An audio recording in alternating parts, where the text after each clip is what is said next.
Like All right. right when I. I'm Oh. hitting go live right now. Need better lighting on my face, guys. Yeah, you do. What's Because I going don't. on, It's guys? This fine is the here. It's PokeG. fine here. What's Go going shit. on, guys? Go.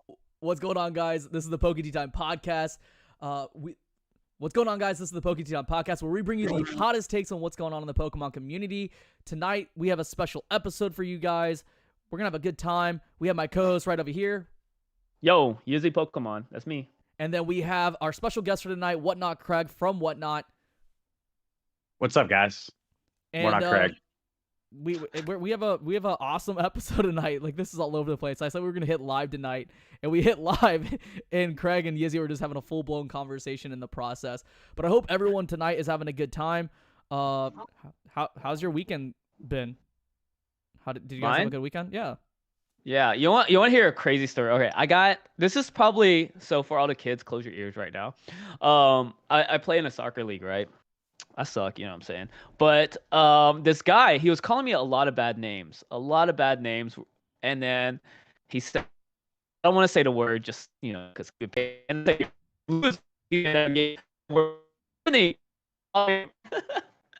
and I said scoreboard, and then later the same guy, he was pretty good. He was probably their best player on the team. My one of my teammates ended up like tackling him, and it was kind of a harder foul. It's soccer, by the way, a little harder foul. This guy got up and just like elbowed my buddy in the back. My buddy went around and like grabbed him in like a chokehold, and everybody was like, "Whoa, whoa, whoa, whoa, whoa, whoa!" It was pretty intense, but I just laughed because like he got kicked out of the field. That's hype. If you could, Yo. can you pay attention to the stream, because I feel like we're lagging. Yep, it is. It's buffering. Chat. Dang. Where's chat? Am I on the Not Shiv YouTube? No. Am I You're looking at gonna the be wrong on the page? PokeG Time podcast channel. Oh okay. yeah. Thanks, we're- guys. Yeah. Dang. Yeah. Poke Teen Time podcast. YouTube's I not couldn't even receiving like enough publish video. to my followers. Okay. I'll put it in chat now. What's up, chat? Yeah, nobody heard my story, all because of Shiv. But it was also a Jeez. terrible story, so it's all good. I mean, it wasn't even about you. It was about your Exactly. friend. Really? No, but I instigated at the beginning. Like, I didn't instigate it. That seems himself. classic. That seems classic. Yizzy was chirping. Yeah. Yizzy was chirping, and then Got him all wild up. That's the worst thing you can do, right? You know, competitive sports. Like, you're talking all this mad, and somebody's pointing at the scoreboard or chanting scoreboard. Mhm. yeah, And you're like, I can't do anything because I'm losing. yeah, it's been tough. I mean, we had some games. So a little background on me: I played inside linebacker at Stanford. I walked on, and don't get a lot of play time in the early days there. You know, big old guys like Blake Martinez out there crushing it. But earned a scholarship going into my senior season. So you definitely, get a little bit of that back and forth. Certain teams are worse than others. USC is my least favorite team to play against. It's like USC and Notre Dame, actually. Oof. And it's not even the guys necessarily, but like the fans of those stadiums is who you get like into shit talking competitions like that with a little bit. Yeah. And there is nothing better as a player when you are just getting absolutely like yelled at and called names, and you're like a kid. You're like 20 years old, 19 years old, and these like drunk adults are like yelling at you, and you just look at them and you point at the scoreboard. So like that's a guarantee, like instant KO. Like, yeah. What's up? See ya. Bye. Like that was the best. That was actually the best. When you put like the dagger in the heart of another team, and you see all of their fans get up and like, all right, like this one's over, and they walk home, and we would all just always turn around. Bye. Drive safe, guys. See you guys. I love how like when you watch on ESPN, they always zoom in on the guy crying. Like the guy crying, and then his girlfriend's like patting him on the back or something like that. Yeah. It's like everybody is standing, like the camera guys are just looking for it. We have a term for that. It's the surrender cobra. Yeah. Oh, dang. Yeah. I went to Virginia Tech, and we actually register on like the Richter scale. Which is kind of crazy. Every like our opening game every season, like we just played. Like when we were in Tampa, actually, our opening game was against UNC, and we beat them. Like we actually registered on the seismic, on the Richter scale, so that was pretty cool. And I mean, it's such a cool thing. And like they say, like our stadium's like kind of intimidating because like just the fans. yeah, Like you're yeah. down in the deep south, like the boonies of Virginia. So of course you're gonna expect some like rowdy Virginians there. I mean, I hate Yeah. to like bust it all, but like, yeah, from Alabama, Roll Tide, we just got Roll Tide. just like every We year. want Bama. That was so my senior year. We finished the season. I think we beat Iowa in the Rose Bowl. I think we finished the season like number 3 or 4, and that Mhm. was our chant, like Mhm. leaving the Rose Bowl, because it was Mhm. right before they instituted the college Mhm. football playoffs, Yeah, and so it was just done. It was just like yeah, Bama was playing in the Natty. We played in the Rose Bowl. We just beat the yeah. crap out of Iowa, Uh-huh. and there was just the "We want Bama" chants. And Uh, those chants continued until well into the night and in the Mhm. bars and when we were leaving and everything. But like Bama's Bama, 100%. Nobody said Yeah. anything. Nobody has ever said that the Stanford crowd is intimidating. No, Like not we're at all. lucky. We're lucky to get a golf clap from our alumni section. We nicknamed our own stadium. Like this is a fun fact for any like college football fans. Like we call it the library, and like we go to the school there, and we're like, yeah, playing in the library. Can't wait. Yeah. Anyways, for people that missed it because it like glitched up or it was lagging behind, basically I had a soccer game. Shiv asked me what happened or how was my weekend. I went there. We were playing this guy. This guy kept fouling me, like tackling me because I like to dribble a lot. I didn't say to And repeat the so story. no, somebody asked. Like I didn't hear the story. Yeah, he And was then, retelling the story. It was such a good story. Shiv, let him retell the story. Come on. Okay. Yeah, let me tell Okay, tell the okay. story. Golly. And so all of a sudden he tackles me and then he says his bad name, but like said this word. I don't want to say it because, just in case. But then he just like called me the name. And I said, we're winning. And he said that, called me a name again. And I said, you're losing. And he called me a name. I said, scoreboard. And it was like 4-1. We were beating them 4-1. Later like literally 5 minutes later, my friend got the ball. This guy like literally tackled him really hard. And so we got the foul. He comes up to him. That guy that was like calling me names, like elbows my friend in the back, just like absolutely checks him. The ref didn't see it. And the whole team started fighting. It was like 2 on their team and 1 guy on my team, but everybody else was trying to split them up because we're grown men. We're adults. We got to go to jobs in our next day, like go to our main jobs. We're not trying to go in with a broken freaking face and a black eye. You know what I'm saying? So, anyways, that was my cool story that Shiv didn't like. Yeah, it was a non-interesting story. Bro, you should talk about your whole re-downloading Hinge stories. That's a lot better. I met my fiance on Hinge. Really? Ooh. Fun fact. There's a chance even for you, Yizzy.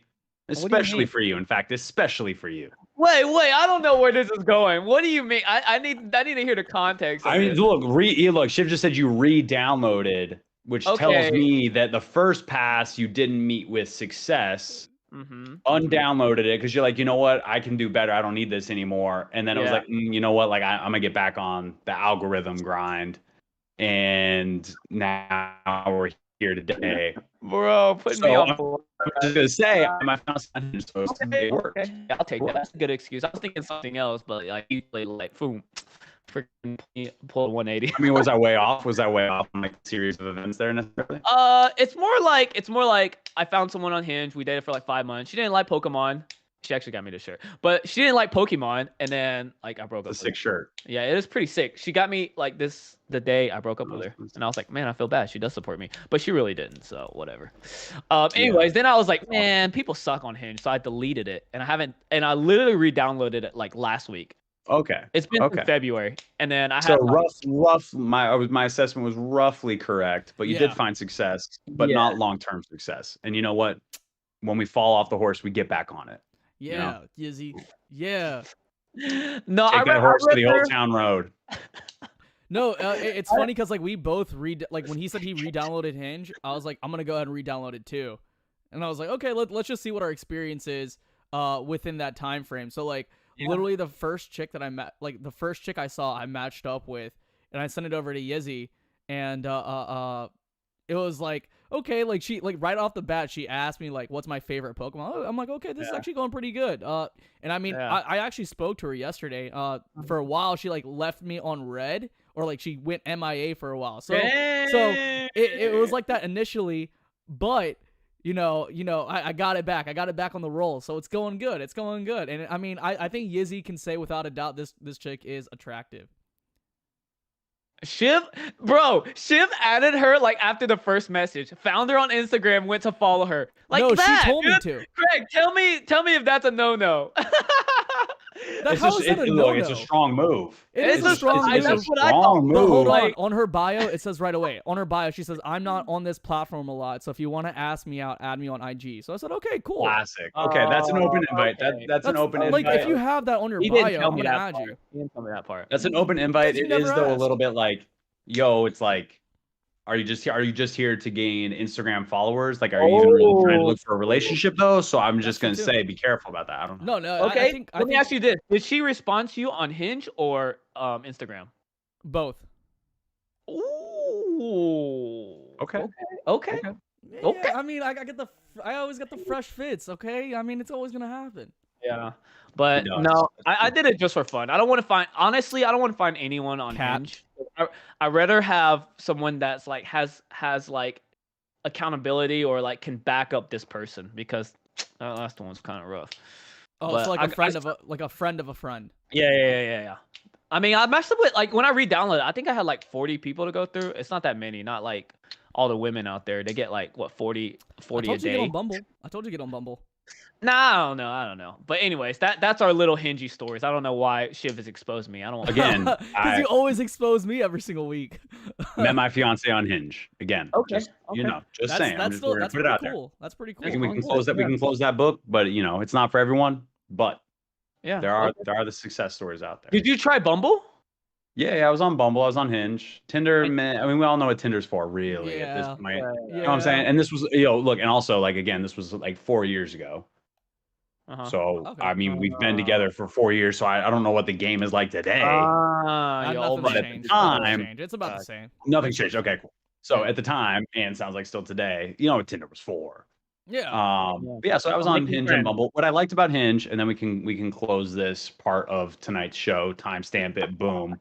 Pokey tea time on Hinge is like you could like somebody's profile for like a specific photo or comment. Right. So you have a little bit of context as to why they might be interested in you, Yeah. as opposed to just like, I like this person. You're like, okay, what about me did you find interesting? Yeah. And it's like, oh, this specific photo of you wearing a Pokemon shirt. Mm. Must be into Pokemon. She clearly liked this photo of you in a Pokemon shirt. That's cool. Or she liked this comment of like, what is your personal brand? And Yeah. you posted like, I don't know, like attractive nerd, whatever. Yeah. And like, got it. She's into it. So Yeah. Okay, Craig, before we close this book, would you say if I like, let's say there's video calls now. I don't know if you know, I mean it's 4 years ago, but if there's a video call. You can video call these people now.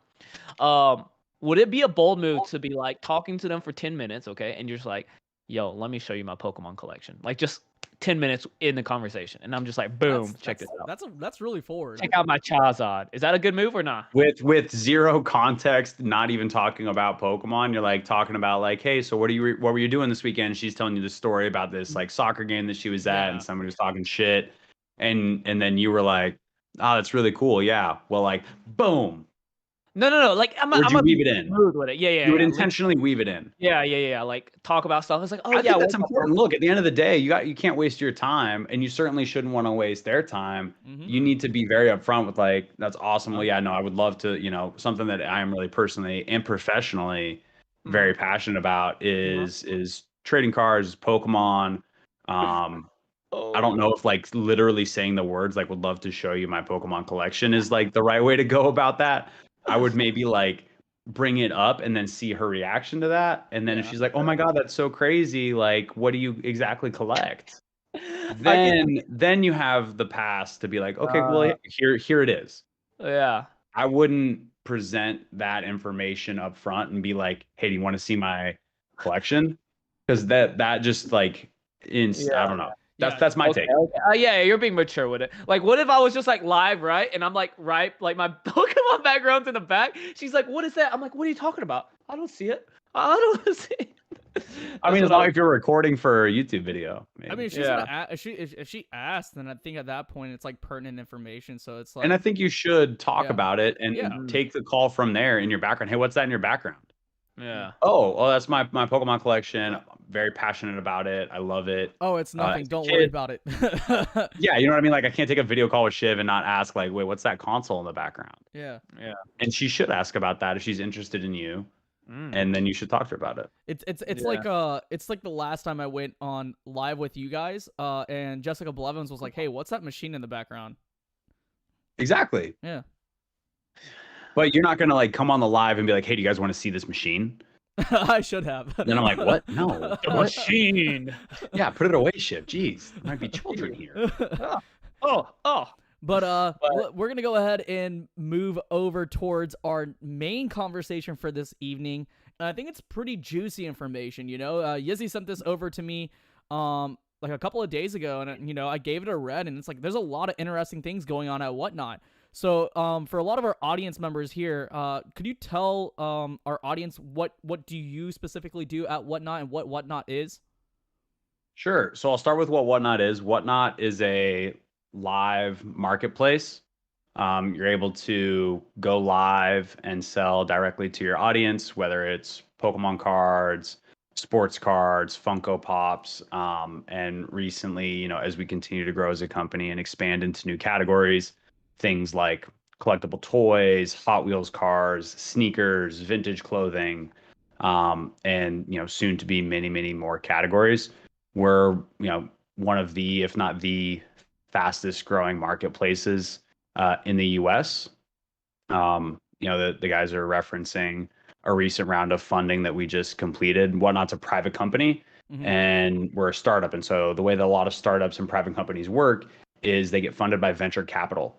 And those are essentially like massive groups of people that invest in new companies and get a little bit of equity. They own a certain percentage of those companies in the hopes that that investment sets the company up for success.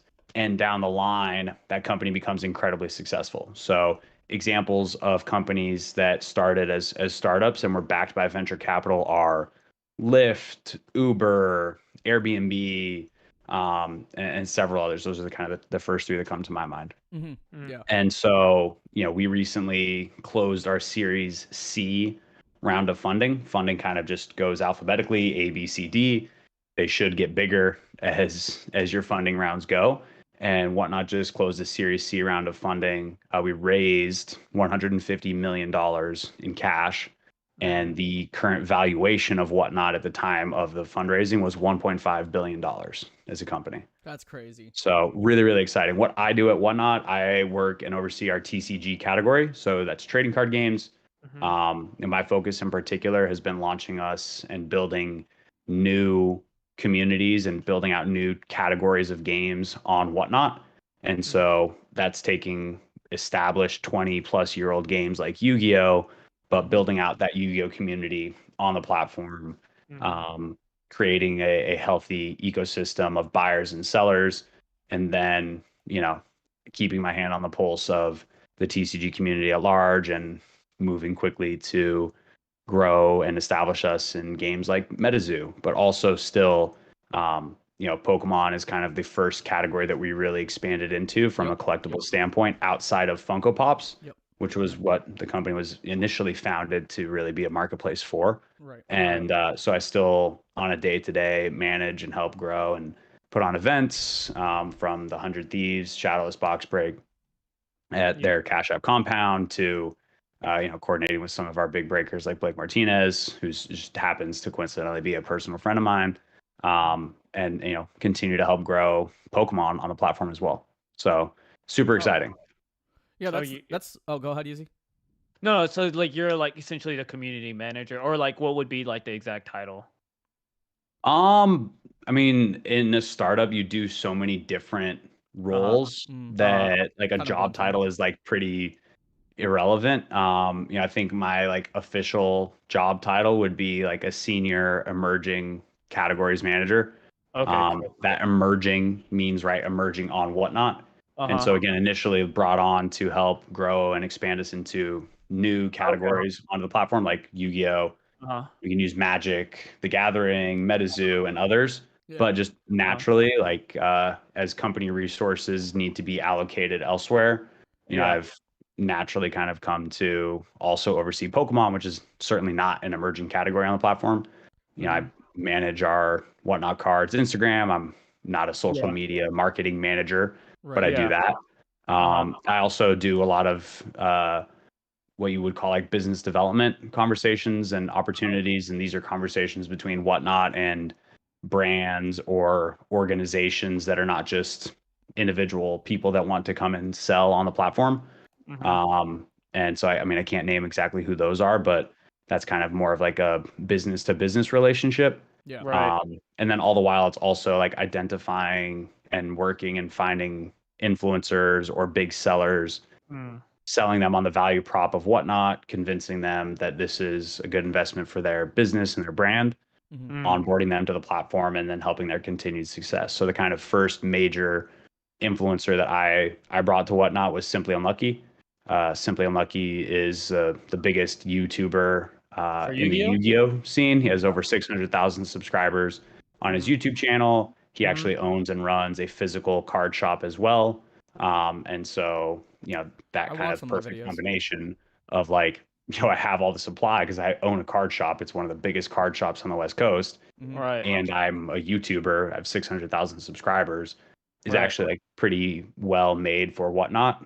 Right. And kind of explain WhatNot to like friends and family as, you know, this combination of like a live streaming platform like a Twitch or an Instagram Live and the commerce and marketplace of like eBay. Because that's easy to understand. It's like, oh, got it. It's like live eBay. And obviously it gets much more detailed and it's not exactly that, but at a really high level, that's sort of WhatNot and what I do. And, you know, I was down in LA this weekend. That's what I was doing. I wasn't getting in soccer fights like Yizzy. You were at the summit thing, right? Yeah. So I came up with the idea, organized, and executed this MetaZoo artist box break event that we hosted out of our HQ studio. And it featured one of the illustrators couldn't make the event in person, but it featured 3 of the original illustrators of the MetaZoo card art in the studio, actually opening the Kickstarter box, which is the very, very first print run of this card game. And then they were signing the cards that they illustrated. So yeah, I mean, imagine it's one of those things that in Pokemon, just the way that it's run, and it's so old now that those opportunities aren't there. But imagine, you know, Misaki Gengar is like my grail personal favorite card, like that I'm constantly chasing. Gengar's my favorite Pokemon. Like, imagine being able to have him open packs and then sign your hits and tell you the stories about like what he was feeling and thinking when he created that iteration of Gengar, right? Like it was really, really awesome. And I think a really great opportunity. And then, you know, the artists also brought some of their own original art as well, which you can imagine like a 1-of-1 sketch of Charizard. Like, incredible. So that was that for this new game MetaZoo. So it was a lot of fun. So that's what I was doing this weekend. Yeah, and you sort of brought up like you guys bring on Pokemon like right after having this sort of established platform for Funkos, and I just remember getting on really, really early and having that phone call with John, and at that time it was Super Duper Danny, Omosh, Radar, myself, and then you guys were like in the same time like talking to Nate as well. And I just remember like you guys being like, I remember getting in the DM and just seeing that DM and kind of ignoring that DM because those are my requested, because I was getting bombarded with DMs in the fall of last year, and I didn't see it until like 2 months later, and that's when I finally like, you know, answered the DM and like spoke to John over the phone. And like selling then on the platform is vastly different than what it is today. Like it changed so much. Like I've only sold on the platform like four times, like three or four times, and like Yizzy's been consistently selling on the platform for a hot minute. And you know, for and to sort of see like how quick Yizzy adapts to different changes throughout you know, with what's going on in Pokemon, as well as how to sell things differently, so that way things don't get stale. Because at this point now, it's not like what it was back in the beginning, where if you were doing box breaks, you were the only person opening up this box on WhatNot, or like myself, I was only doing singles. So I was only selling vintage singles at that time. And I wasn't doing any games. I wasn't doing any pool games. I would sell out within like minutes. It was crazy how fast things were moving at that time. And so it's vastly different from what it is, because like now like whenever Yizzy goes on live, I just pop in there and I see all the new stuff that he's bringing to the table, or like he'll see something and then he'll innovate upon that, and it's kind of crazy that there's an actual community aspect behind a selling platform, and that's something I was not expecting. Like when I got back on there, I'm like, man, I've missed out on so much, and I've seen so many things that have been happening, and so Yizzy always gives me crap about like not selling on that platform, and I know you every time I see you, Craig, or whenever I talk to John, they're like, when are you gonna sell on the platform? It's like, I don't even know if I'm gonna sell on the like when's the next time I'm gonna sell on the platform? Who knows? It might be like on Christmas or something. Who knows? Yeah, I would love to tune in for a Christmas Shiv stream. You could wear. I would send you a little hat. You look so good. I wouldn't wear it. Yeah. You could wear one of those like dapper like Santa, like a sexy Santa kind of like silk kimono. I could see just like I don't know. I'm vibing. No. Yeah, last night I did this game called Bingo, and like I kept selling out crazy. I was 3 rounds. There was 15 spots, and then everybody gets a pack or whatever, and they get in, and it sold out like 3 rounds ahead. I think I had to end because it was 3:00, and I got to round 9, and I was 3 spots ahead. I couldn't like stop. Bingo. Wait. Yeah. Interesting. What is Bingo? Huh? I mean, I don't want to get down to the juicy details. Okay, but, okay. He doesn't want to give away the secret sauce. Where can chat find you on WhatNot? What's your WhatNot handle so that they can catch the next bingo stream? Just like Yizzy Pokemon, I'm pretty sure everybody it's at Yizzy Pokemon. Catch the next bingo stream. I'm gonna be in there. I don't want the juicy details right now. I want to see it for myself. Oh, okay. Oh, that's a good question. So do you have to be social media famous to sell and WhatNot? So like before you answer that question, this is my experience. So like when I first got reached out to John through the WhatNot Instagram side, this is before WhatNot Cards was an actual thing. John reached out to me, and the whole premise was like why are you guys reaching out to me, and the whole process and the whole reason why they go after quote unquote social media influencers, so to speak, is because social media influencers have a reputation, and they don't want to risk losing that sort of built up reputation on a $5 card or a $10 card or a $100 card. Like a lot of influencers value their reputation more than any amount of money there is. And so like in this case scenario, it decreases the potential probability of fraud occurring or theft or scams or anything of the sort occurring. And I think that's the sort of direction, and that's the sort of approach that they probably take right now in terms of vetting people. It might not be exactly the same. It could be a little bit more different now, but that was the sort of approach back then. Yeah, and just to kind of add on it, somebody did ask me, because I was fielding for questions, and they were asking like kind of the process like right now in this current time, because I know you are bombarded by that. So if you could address that as well. Yeah, nobody ever asks how they get to sell on the app. It's crazy. Yeah. I'm surprised. No, I'm kidding.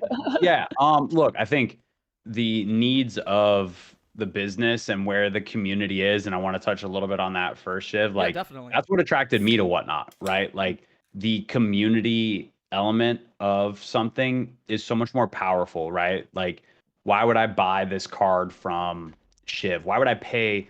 I see this happen. Why would I pay more for that card from Shiv? Like, well, first of all, what is more? Second of all, like, more than the photo of a card that like I don't even know if that's the card I'm gonna get sent, or the condition of the card. Like there's a lot of things that layer into me being willing to buy something from anybody. But one of them that I think is really, really important is like I'm buying it from you.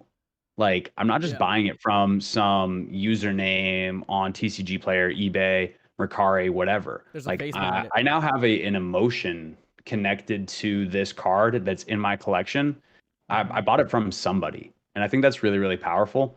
And I think it's something that is going to like continue to be one of our core pillars. Like, our number one company value is to listen to our users, and that's both buyers and sellers. And I think that is like emblematic of putting the community kind of at the forefront of all decisions. Obviously, we have a lot of other things that we need to balance, and listening doesn't mean doing everything that they say, Mhm. right? But it does mean listening, and we absolutely do that across all departments. So just wanted to completely like double tap on that because I think it's a core part of who we are and like what drew me to Whatnot. So when it comes to that process of how do you go live, do you have to be social media famous? I think first of all, the answer is going to be very. It doesn't hurt, Right. unless your influence is not necessarily positive. There are people that can grow a large following, but not necessarily for the best reasons. And so that, I mean, it's just it's handled on a very case by case basis. I would say again, the answer to that is going to be very different depending on what category you're even talking about selling. So we can use Pokemon as like probably what everybody here is asking about and what they sell and collect. But I think it is worth noting that like the things that our sneaker lead is looking for when we're going after sellers in that category is going to be very, very different than John in vintage clothing right now or me in cards, right? Like the priorities of each of those categories are different. The challenges that each will face are different. And so we need different seller profiles based on what are the biggest needs in the business at that moment. Yeah. I mean, for me, go ahead. Sorry. No, go ahead. I was going to go into the sort of like what the process looks like today. Yeah, like so outside of my following at that time, John was like, we checked out your eBay page. We know that you do PSA middlemaning, and we checked on that, and so that was sort of the vetting process for myself because it's like, oh, this guy handles thousands upon thousands of dollars worth of cards for people, and is being completely transparent and trustworthy. That's probably the reason why they kind of invited me on the platform, and then like they probably asked Radar because he middleman's high-end trophy cards, and then Danny obviously because she's a large social media YouTube channel, as well as like Nate, and then Omosh was in the same sort of category as myself because we were just in that same sort of position at that time.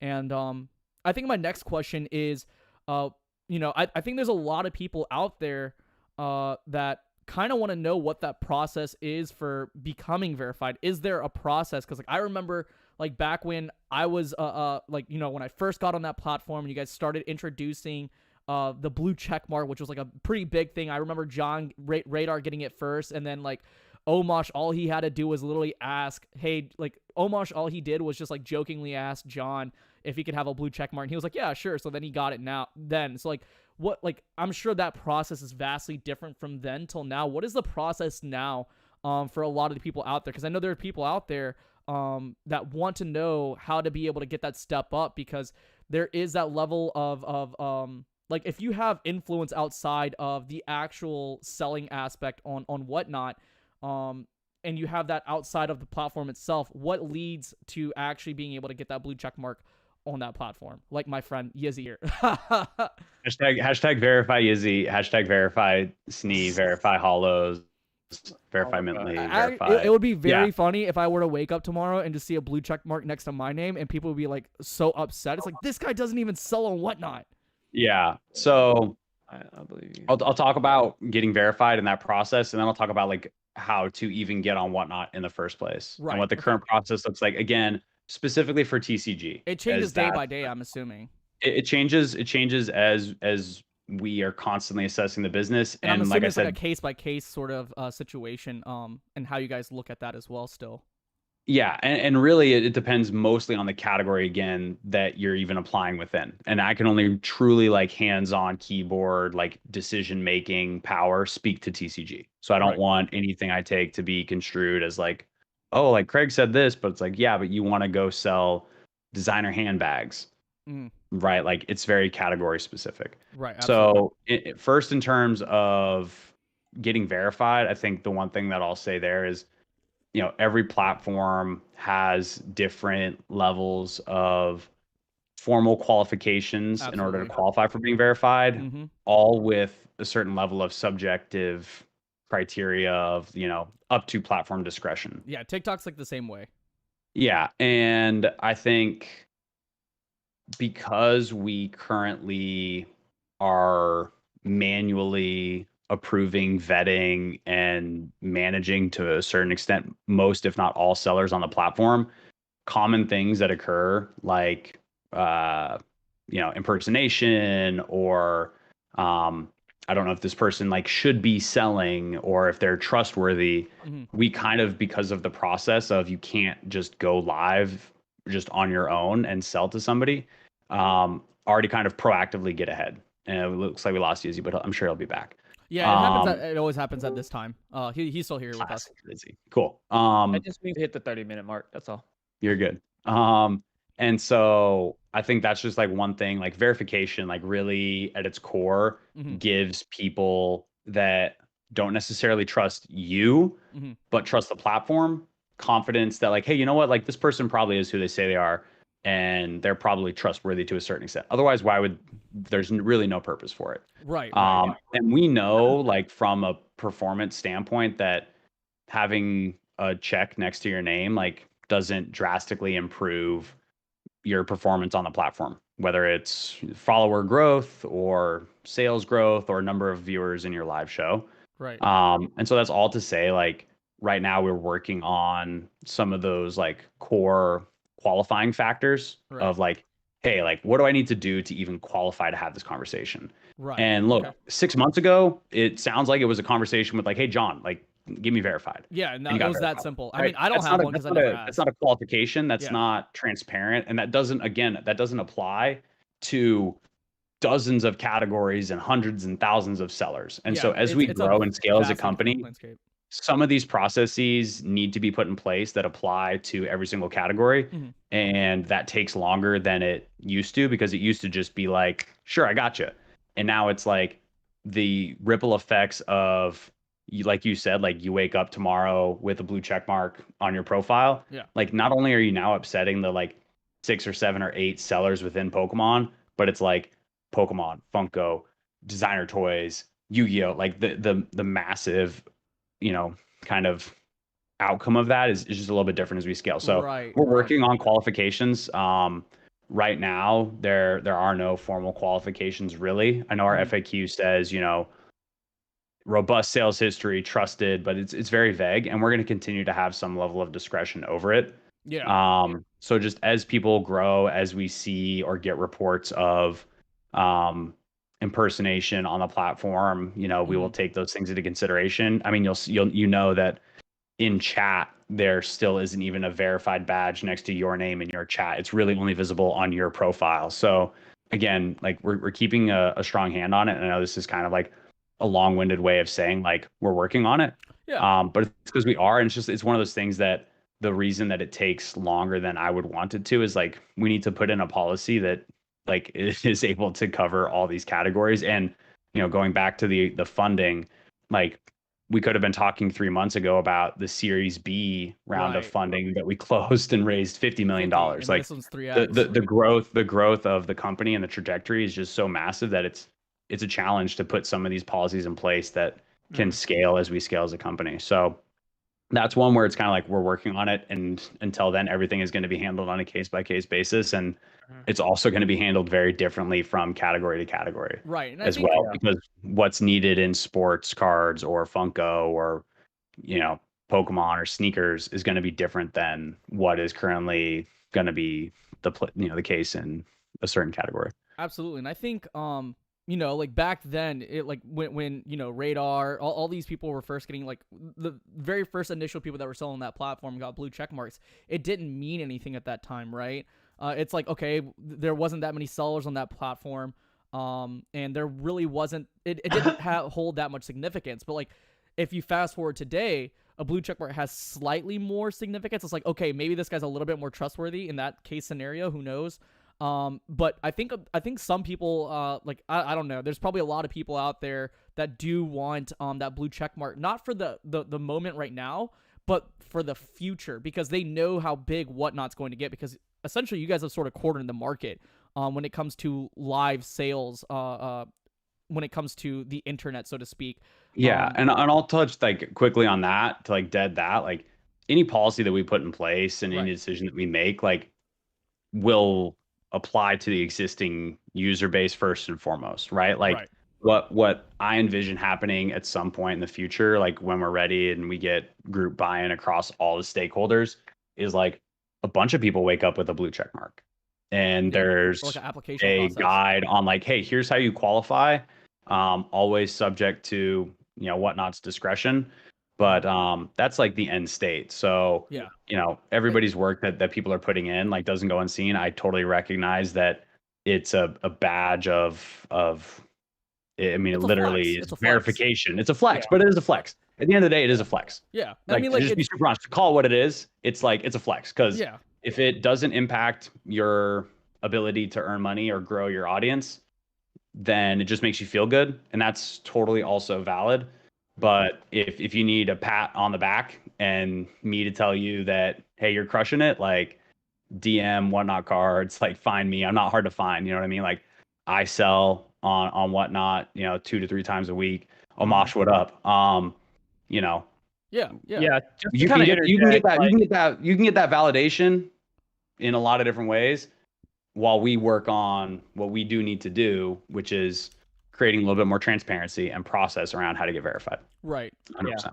to interject, yeah, like that. I mean, I personally, I don't care. The only reason I would even even care would be if it impacted like as far as percentage or how much I earn. But I've Sure. noticed that so early, it doesn't matter. I know blue checkmark Yeah. people on there that like it's hard for them to get even 10 people live. Like, Yeah, just it 'cause they doesn't didn't it know these. doesn't impact It doesn't. So percentage. like, I know And we joke about it, but it's not like one of my main concerns. It would Yeah. the only reason it would affect, like, I honestly don't care. Like, my sales have been killing it either way. Like, I really don't. Yeah. If it was like if there was tiers, I know we talked about it in the FAQ where it's like y'all make tiers, like as far as like you sell, you reach certain goals, like we're able to work with you. You show that you're going Yep. 5 times a week and actually making us money. We can drop it down or whatever it may be. Yeah. Well, and you look at platforms like Twitch, right, which has you can just get on Twitch. I can just start today, right? Yeah. And then I can qualify to be a Twitch affiliate.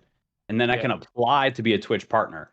And I Right. think a big thing there is There's perks. each of those steps gives you access to tools and ways to monetize your content that the tiers below don't have. Absolutely. Right. So like on Instagram, like that's I'm where I verified on Instagram. Here's the time for like I'm verified on Instagram because of college football. I can add swipe links to stories. Same. I have access to insights and dashboards and can create ads that a non-verified Instagram user does not have access to. That's a big deal. Like Yeah. I want to be verified so that I can go continue yeah. to drive my business. If that was the case, I would. It would be a big deal. It would be a Yeah. big deal. And Yeah, we would exactly. be prioritizing it much more because it would truly unlock your potential to Facts. earn and grow on the platform. And Right. so that's why I started the conversation with like, hey, look, right now it has zero impact. At some point in the future, it definitely might. And we would not haphazardly or carelessly make those changes without being very transparent with what needs to be done in order to get to that level. And then obviously like looking first and foremost at people that are already in the system proving themselves, which I think potentially cameos well into like how do you even get going live on the first place and whatnot. And we can talk about that as well, Shib. But Yeah, I think let that me was a know- let me good. know what you're going with. What up, Charmander? Yeah, I think that was a good cutoff because I think that's a lot of questions people ask, whether it be smaller sellers, bigger sellers. Absolutely. Like when they make 100 sales, they're like, "How do I get verified?" You're like, "Oh, come on, dude." Yeah. Like, But to them, 100 sales was a lot. Yeah. Like Yeah. To them, I, 100 sales was a lot. like to, I mean, I could have just in Tampa. I could have been like, hey, Craig, I just did 100,000 in consignments with my buddy here. Can I get a blue check mark? Like it's not like the blue check mark on that platform. It doesn't have that level of significance yet. Like like this conversation kind of reminds me of like Instagram and TikTok a lot. Like TikTok, if you hit like when you join TikTok, you can't go live. When you hit 1,000 followers on TikTok, you can finally go live on TikTok. Then when you hit 10,000 followers on TikTok and you hit an X amount of and you're over the age of I think 18 or 21 and you get a certain level of views in that particular week, you become monetized on the platform. And then after that, if you hit 100,000 followers on TikTok, you have the chance of getting verified on TikTok. But I know so many people who have 100,000 plus followers on TikTok that don't have blue checks. Like Alex doesn't have one. Goat Breakers, there's a lot of actually the only Pokemon person that I know that has a blue check mark for TikTok is Nate. That is it. No one else has one. Not even Leonhardt, not Rev, no one else. Let's go ahead and move on to the next Yeah. topic because I think we've kicked this. We Yeah. beat the book. Yeah. Yeah. Yeah, I was getting right Do into you it. want to go into Yeah, go into the vetting process because that's a big and question. Yeah, let's I do think that. there were A lot of yeah. sellers and buyers, or a lot of buyers want to become sellers. So yeah, hit up on that topic and how y'all vet and how y'all accept people. Right, let's do that. Yeah. So again, like the process is constantly evolving and in terms of how to be able to sell live on the platform. And I saw some people in chat mentioning like, hey, I'm trying to list some items to the marketplace of Whatnot and be able to sell those, whether it's singles or graded cards. You know, when you try and do that, which any user can do in Pokemon, Funko, a couple other categories, we have a verification team that authenticates those listings based on the photographs that you upload and the description and condition that you put to it. And if it doesn't qualify, or if our team determines that there might be some fraud or it's not authentic, like it won't get listed. And of course, if you have problems with that, you know, you can follow up with support@whatnot.com. And really, Yeah. if you have any issues, email support@whatnot.com. We're a team of people. We don't outsource that process to any other company. Like we handle that all in house. So just I ask you to be patient with like the team of real humans that are trying very hard to like make everybody successful. But that's what that process looks like in terms of just like selling straight up. Yeah. In terms of selling live, I think there's kind of two different lanes. So as sort of like the owner of a category, I'm constantly looking for potential sellers that I'm going to proactively reach out to, right? You know, whether it was John reaching out to you, Shiv, like me reaching out to Simply Unlucky, like I walked into his game shop and like pitched him on Whatnot. Yeah. And I've done that to, you know, dozens and dozens of other sellers across other categories. I'm going to be like constantly looking for somebody who has that existing sales history, whether I'm looking first and foremost on eBay for total number of reviews or orders or other platforms, or on Instagram, looking for somebody who is selling, has good reviews, does have a social media following of some type, and then proactively reach out to them. We also have a constantly evolving application process where you can apply to sell live on Whatnot. And a major change that we recently made in that is sort of the call to action to people that want to sell on the platform to first and foremost like grow their following on Whatnot first, because you know your followers on Whatnot get notified when you go live. They're your most likely people to buy from you. And so as we continue to get more data and grow and evolve as a company, and we've really recognized that, hey, we're doing you a disservice by just throwing you into the deep end and being like, go have fun against Yizzy selling Pokemon. You have no followers, like good luck, right? Like it was a learning that, hey, you know, you need to build your base I first. suck. What are y'all talking about? Yeah, Dude, good luck. get out of Right. here. You need to build your base first. And so the application process right now is a combination of, hey, you know, we're going to constantly get people in the system. We're going to evaluate them for existing sales history, first and foremost on Whatnot, because that truly tells us, and we have data and like completed orders in our system that like you are somebody who sold a product, shipped it on time, got a good review from a customer. Like that's in-house data.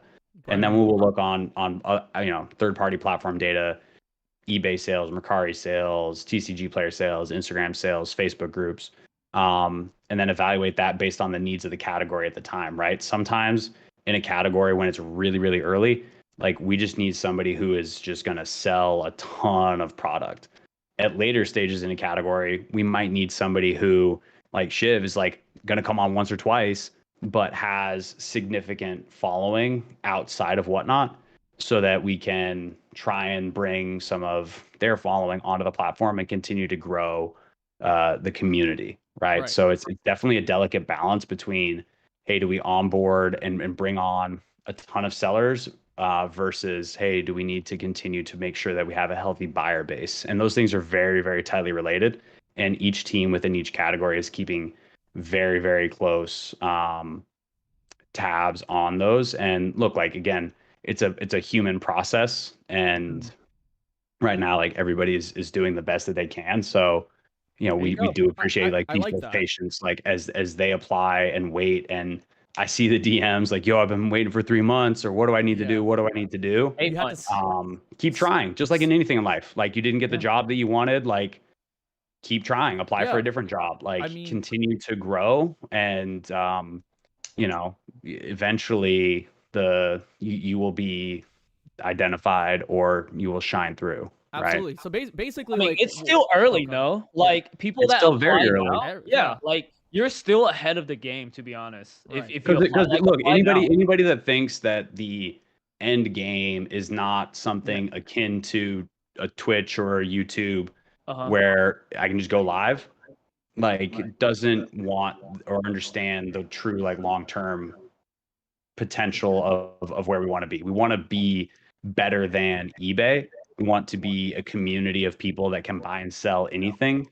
And in order to do that long term at scale across the entire world, like it can't be Craig and team like manually going through people's like information to get them live. Like eventually, like it has to continue to grow, and that will also bring in massive amounts of buyers and sellers, just like eBay. You don't need to get approved to go on eBay. I could create a new account right now, list something, and if I sell it, I sell it. If I don't, I don't. So basically, for those of you guys that are in here, those of you that are kind of struggling to be able to sell on the platform itself, essentially what he's trying to say, in order to sell on the platform, you have to sell yourself first, right? You need to create this. I mean, that's basically what he's saying, though. Like he just said he just said you had to, a call of action. There, like I'm starting to see now, like people actually put up stories on their Instagram page, like, hey, if you trust me as a seller, if you've actually bought from me before, and I plan on selling on WhatNot, please follow me on WhatNot now. Doing that, like let's say I'm still waiting to get sell on the platform, right? And I obtain like 200, 300 followers on WhatNot. You're echoing. I am a little bit. Just saying. Also, hello. Percentages. Hello. I'm echoing through you, Yizzy. Okay. Yeah. So like if I had I'm still echoing through you. Keep going. Keep talking. Oh, okay. If I have like 200 followers on WhatNot and I'm not still able to sell on the platform, then that will tell the team at WhatNot, like, hey, this guy actually has a lot of followers now, or 300 followers now. Maybe we should actually let this person sell. And then like or it'll create this sort of attention where it's like, okay, now we need to actually look into this person, see if their eBay's on point, see if their Mercari's on point, check out their Instagram, so on and so forth. That's what I meant. Like, you have to sell yourself first, you know? Like, 100%. And look, as we continue to grow and scale as a company, continue to try, right? I applied 5 months ago and haven't heard anything back. Look, I'm going to call you out on that one. How bad did you want it if you applied 5 months ago, didn't hear anything back, and have not applied since? So or this is the first DM that I'm seeing in the request box since. Like, continue to grow, continue to sell yourself, and continue to apply, right? Like, hey, last time I applied, I had 500 followers on Instagram and 100 sales. I've been grinding since. I started up an eBay store. I have 50 completed sales on eBay's and 1,000 followers on Instagram. That's going to continue to show that growth. That's really important. And, you know, somebody that didn't qualify through the application process 4 months ago, the team doesn't have the bandwidth to like keep tabs on you and see like, hey, I wonder what that person that like didn't have any existing sales history, I wonder if they've been selling between now and then. Like we can't do that. So you got to continue to sell yourself. You got to continue to apply, you know, not every day, because again, that sends the opposite message of like, you know, it's a manual process run by humans. But, you know, continue to work and continue to keep going. And like Pokey Miami, I see you in chat, like continue to grind on it. And fly out to conventions yourself, and what you need to do is like fly out to conventions, find Craig and buy him a meal, tackle him. a nice meal, arm wrestle. Tackle him. No, arm wrestle. Buy him a drink. Arm wrestle him. If you beat him, he'll be like, "Oh shoot." If you beat me in arm wrestling, you can sell on WhatNot. Or use reverse psychology, like standing bounty. That'd be pretty funny. Or use reverse psychology like I did to get that shirt from Craig. Travis, fine, Craig. Why are you still wearing it? I don't even. How do we get those hoodies though? Y'all sell? Are y'all selling them? We don't sell hoodies. We don't sell hoodies. Jeez, why not? I bet that would sell out in I your bet they would. It gives me the We gotta get Balenciaga we gotta look. We gotta first and foremost, we gotta get other people that work at WhatNot that like live in Minnesota or Detroit or Texas.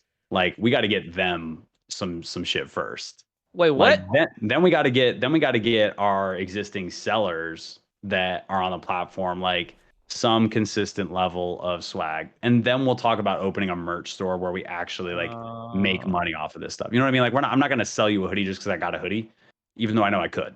Like I'm not I gonna saw sell you that. Cloud had Hey, one. man, I'm just saying, I saw Cloud wear it. He was rocking it. It was nice.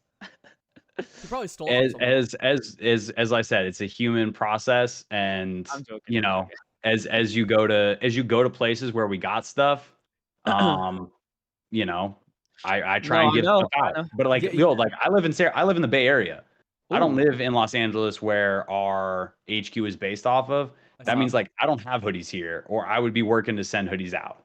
You can talk to anybody that showed up at Tampa. You can ask Shiv. The stuff that was brought out there was actively like I didn't leave with anything, and I sent 10 boxes out to some people from the convention because I had the stuff on hand. So fight me if you think I'm not trying to get stuff in the hands of people. And I know it's not everybody. Did you see Henry Tangerines? He made his own shirt, WhatNot, and he added his like little Squirtle onto it, like holding the WhatNot. It's sick, dude. I might do something like that, like a Yizzy, and then put like a WhatNot little. Or just tag get a on tattoo. It. No, heck no. Bug, that was crazy, dude. What Bug did? No comment. Okay, no comment. Should I comment on it? You can definitely comment on it. Did you? I paid 200. I got conned into this. I paid $200 to get my name tattooed on Bug's leg. 200? You got a deal. He was charging 250 at one point. Yeah, I knocked it down to 200. So you got conned? It sounds like you conned him. I'd be pissed if advertising for life. It sounds so ridiculous. I would never do it. Huh? Sneak paid 250 for that tattoo. You got it for 200. Yeah, I know. Because everybody's like, you need to be in a list of names. Like, Yizzy, you don't support me? No. I'm like, freak. Okay, fine. I would have came on there and I've been like, Bug, I don't want to hear. I've been supporting you since before you got a WhatNot on TikTok. Be quiet, Ship has never done anything for me. No, I haven't. I have not done anything for Yizzy. Ever. He hasn't bought one thing. I remember he did the first bid for $1. That was it. I was that $1 bid that makes you feel special. Yeah, dude, that's my signature. Whenever I go on WhatNot, it's like, hey guys, do not bid. Let me win at $1. I want to win this pack for $1. You have to let me win. And he's one of those, Craig. He's one of those. I'm not one of those. I'm the only. I am the only me. I am the only. Man, I'm taking a $50 loss on this because of Shiv. No, but Yizzy's capping when he said I don't do anything for him. When we were in Tampa, I secured. Look at him go. I'm joking, Shiv. I'm joking. I secured as a secondary sponsorship. Prodigy Games gave me $200 right on the spot, and I literally gave 100 to Yizzy. You're right. Okay. I do so much. Need to tell people about our sponsorships, all right? You know what I'm saying? Like, yeah, I mean, Prodigy Games, they're good people. While Craig is not here, let's talk about our sponsor. Oh, he's back. Never mind. No, I'm just kidding. All right. I'll leave. Let's talk about, go ahead. We were talking shit. Our sponsors. Plug in our sponsors. Let's go. Okay. Quickly. Our sponsors are Prodigy Games and Pokemon Network and TCG Stadium. Prodigy Games is a local card shop out in Florida. On October 9th, they will be having their trade night with South Florida Pokemon. They'll be doing a Neo Destiny box break. You can use discount code NotShivs discount to be able to get a discount on their website. They sell a bunch of stuff, like every card game you could possibly think of, like Cardfight Vanguard, Yu-Gi-Oh, Magic the Gathering, Pokemon DBS, like whatever it is, they have it. They're good people too. Pokemon Network is your one-stop shop of buying at very, very affordable slabs to the most high-end slabs. You could pretty do business with him if you're trying to get wholesale prices on slabs or certain products. Kenley is the guy to go to. You can just go on his Instagram at the Pokemon Network and just hit him up. Or you can join our Facebook page, the Pokemon Network on Facebook. TCG Stadium right now is currently having a first edition Fossil box giveaway. It concludes September 25th. Make sure you enter That's that. like 4 days from now. Yeah, 4 days from now. And that's our sponsor, good old Jimmy. Well, we can't enter because they're our sponsor. Like, yeah, we can't. We didn't enter her just cause. Yeah. Because we don't. It would look really, really bad if we won. Maybe we should have entered. Maybe we entered, and if we win, we just be like, just put it back into the pool. Nah, just we'll give it to some like charity or something. I don't know. Okay. And that's pretty much it. As far as sponsorships go. You want to get into the tea? Yeah, let's get into the juicy details of WhatNot. Whoa, here we go. Craig wasn't ready for this. Yeah. So, you guys just got. I wasn't ready for the tea. Oh, okay. You guys just got done with your Series C round of investments. What a lot of people don't know, and I mean, I don't know if you can talk. I don't know how much you can really talk about your angel investors. But on this article right here by TechCrunch, it essentially says that in the last round of investments, Andre Iguodala from the Golden State Warriors, Zion Williamson of the New Orleans Pelicans, and Logan Paul are all angel investors for the last round of investment. So like, I don't know like what that conversation's like, but were you able to like meet Logan Paul or like what is that like? Are you able to talk on anything about that in particular? Because like I know Logan Paul just has so much influence right now when it comes to like NFTs and you know, Pokemon, and like I mean everyone remembers what happened last fall with Logan Paul. So like if you're able to talk on that, that would be great. And if not, we can just continue on with the actual article itself and just kind of get like more of a breakdown as to what you guys are going to do in the future. Sure. I mean, I can touch briefly on some of the, more noteworthy individuals that, we, included in this round of funding, which really is kind of what an angel investor means, right? Yeah, they're not a capital firm. They're an angel investor. They're a person. Yeah. And so, we're always looking for, people for reasons that you listed, people of influence within different categories, that we are strategically interested in. And, they are also themselves and really their teams actively looking for other avenues to diversify their investments. Mm-hmm. And so really excited that they were involved and interested in this round of funding. Won't be able to speak to sort of like the conversations that went into those, the whys of it. But I mean, I think it's a great sign of confidence as we grow to be able to have icons both in sports and in, spheres of social media influence and cards that want to, continue to help us be successful. And, the long-term vision is that, the reason they are involved, and we say no, there's rounds of funding are led by venture capital firms. Mm-hmm.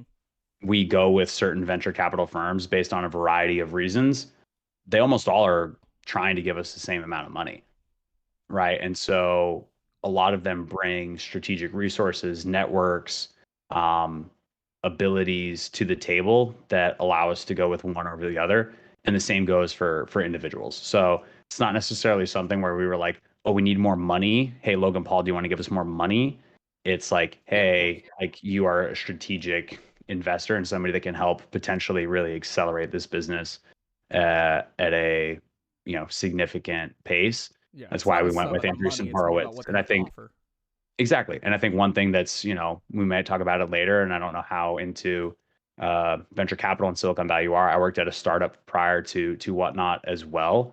And, our Series C was led by Andreessen Horowitz, who also led our Series A. Mm-hmm. And so, that's something that I personally like know and get a lot of confidence in, because when somebody puts in money up front and then wants to double down and lead the investment, and by lead the investment, it means invest the most money. It's a really good sign that somebody who has seen where you've come from and where you're going, that they really believe in you. So I think that's another like really great sign of confidence to have somebody who led a previous round of funding continue to want to invest more in your growth. Wow. Absolutely. And I mean, it's just like reading that article itself, like I think myself and Yezi, like when we read the article, it was like, wow, this is big. Like what you guys plan on doing in the future, like getting into NFTs and stuff like that. I think, you know, through the sales of that, like that. I mean, I can like see it right now. Like you have a streamer or an influencer right now. You show your NFT right there, and you actually have that up for auction. I think that'd be really cool. I mean, at some point, I mean, I'm not really an NFTs type of person. I mean, I do own crypto. My portfolio is mostly crypto, but you know, it's interesting to see like what you guys are doing, and you know, something that I do want to kind of touch on is that as of late, I'd say like in the past, I want to say like 4 or 5 months now, with the fact that you guys have sort of cornered the market, a lot of competition sort of popped up, and with that in mind, with all the sort of different pieces, like all these different competitors that are coming to this space, what do you feel like that's gonna, like, what do you feel like is going to happen with that in comparison to WhatNot? Like, how is that going to affect you guys in the process? Because I know for the consumer itself, competition's great, but like what does competition mean to you guys? Yeah, I mean, look, first and foremost, we have a really clear vision and plan as to where we want to be and what we need to do in order to get there. And our focus before anybody else is on ourselves and working towards that and trying to achieve those goals. You know, we are constantly keeping tabs on what other platforms are doing and what other sellers are doing, so that it can inform our strategy. But very rarely is it going to have material impact on what we're doing. You know, there's kind of two different tiers of competitors in this space right now. There's other venture capital backed startups, private companies that are trying to do what we're doing. And, you know, we are the best funded, the fastest growing, and like the most fun, I think. And then there's like the existing tech giants that are involved in commerce and live streaming to various degrees each, right? eBay, Google, Facebook, ByteDance, owner of TikTok, right? So I think there's um, those competitors. Look, there's never. I would challenge people watching this live, you guys, you know, to find an example of a pre-existing, you know, dominant force in a category that was able to beat a hyper growth startup in their space, right? Whether it's Kodak or Yahoo losing to Google, Blockbuster losing to Netflix, like over the course of history, the faster moving, more adaptable startup has almost always won out and beat the kind of like existing category leader and owners. So I think we're really, really well positioned to move more quickly, understand and address the concerns of our user base, more so than these other kind of existing platforms are. And you know, at this point, it's kind of like the ship is starting to set sail for these other platforms, and you know, we are again like focused on us first and foremost, especially when it comes to, you know, those other types of players in the space, because we feel really confident in our plan. We really feel really confident in our team, to go and succeed where we want to. And so that's kind of the answer to that. Is I think we have a really solid plan, a really good team, and you know, our eyes are set on a really big prize. Right. I think for me, like as a Can I consumer. interject? Oh, go ahead. 'Cause I'm Yeah, you go first. asking, let me see. I have a big question. Like, I think that was a pretty good answer. So my T, okay, is like, what do you have for the people that ask like, why WhatNot? What if, am I better off selling like at a big marketplace like eBay rather than growing my audience on WhatNot? Or I don't know. It just seems like they want to cater towards that. So what sets y'all difference? Like how do you like focus in on trying to gain the audience there? Because I know one of your biggest competitor is eBay. I remember from the get-go, you're like, we want like that's who your competition is off the get-go. And Amazon. So how do you have like What's your response to people that ask that question? Because a Yeah. lot of people So base started from selling from eBay, you know? sure. So, this is what I do a lot of in my role, right? I'm especially for the bigger influencers or sellers, convincing them to move their business to Whatnot. And Hmm. so the pitch, as it were, or what I'm gonna convince them around will depend based on like their seller profile. Like I do a lot of work and diligence to try and understand what I think motivates them. But for like some of these major or somebody that sells on eBay, I think, there's two value props or three that I'm going to really like lean on heavy first. One is, we are actively involved in managing a lot of the transactions and sales on the platform. And, I think through our verification team and our team that investigates all customer support requests, we handle those in a way that protects both buyers and sellers. Whereas I think eBay handles those customer disputes in ways that protects The buyer only. buyer first and foremost. And we've all heard stories of, I sold this really expensive card and I got paid and then I shipped it and then they requested a refund. A eBay lot of gave it people are to scared of them. eBay for that reason. They took my money out of my account. They shipped me back Box of rocks. Togatech or a fucking box of rocks. Yeah. And now I don't have any recourse and I can't get a hold of anybody on eBay. Mm. So I think one of those is sort of like the level of customer support that we're going to be able to provide and where we try and be very cognizant of some of those pain points. The second one is like the amount of sales volume that you can have in a live selling environment is, multiple magnitudes greater than eBay. you can do on eBay, where you're Absolutely. passively waiting for your product to appear in a search algorithm that you don't control and you don't have any insights onto why a certain product is going to be featured higher up when I search Pokemon versus lower. So I'm reliant upon a search algorithm that I don't control or understand to drive passive traffic to my page. Whereas on Whatnot and in a live selling environment, you through marketing and just through having an active buyer base, like, I can sell an item every 30 seconds. Yeah, I think that sort of So applies that's to. another like huge motivating factor for a lot of these like huge sellers on a platform. They're like, hey, I'm moving a lot of product, or hey, I have a lot of product. It's like, cool, we are the platform that's going to allow you to sell through everything that you have. Yeah, no, I 100% agree with that. Like, I remember my first time doing a live because like I had a bunch of singles sitting around. I sold through eBay. I put it up for auction and didn't quite get exactly what I wanted. I broke even on the first sale for some singles that I had. And then when I sold on Whatnot, I literally sold through, I think I can't remember exactly how many like cards I had left, but I sold through every single one of them in 45 minutes. It was absolutely crazy. Like and the amount of money I made was great. I mean, it was cool. I mean, helped funded a lot of my big purchases at that time because like the only time I do sell on that platform is if I'm trying to obtain something big.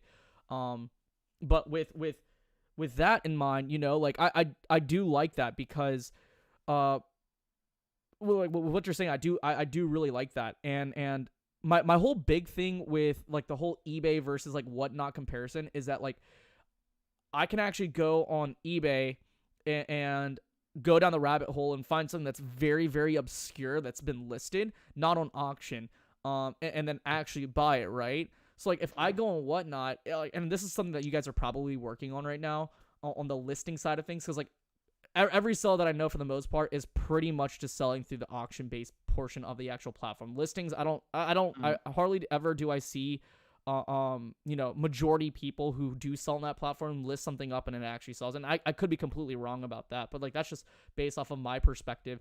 So like, No, you're right. It's hard to sell those obscure things like and like with the search aspect of it, like for me as a very, very niche collector, and obviously I'm not the same in comparison to like the mass majority of people who like buy normal Pokemon product on a general basis. Like for me, I think part of the reason why I don't really participate on buying on Whatnot as often is simply because of the fact that it's just stuff that I typically see on a regular basis. So like that's just my thing. Like, what do you, is there a point where you guys will eventually like have this sort of kind of overhaul, or what you guys are already doing right now, to where like the listing side becomes just as a dominant force as the auction side of things?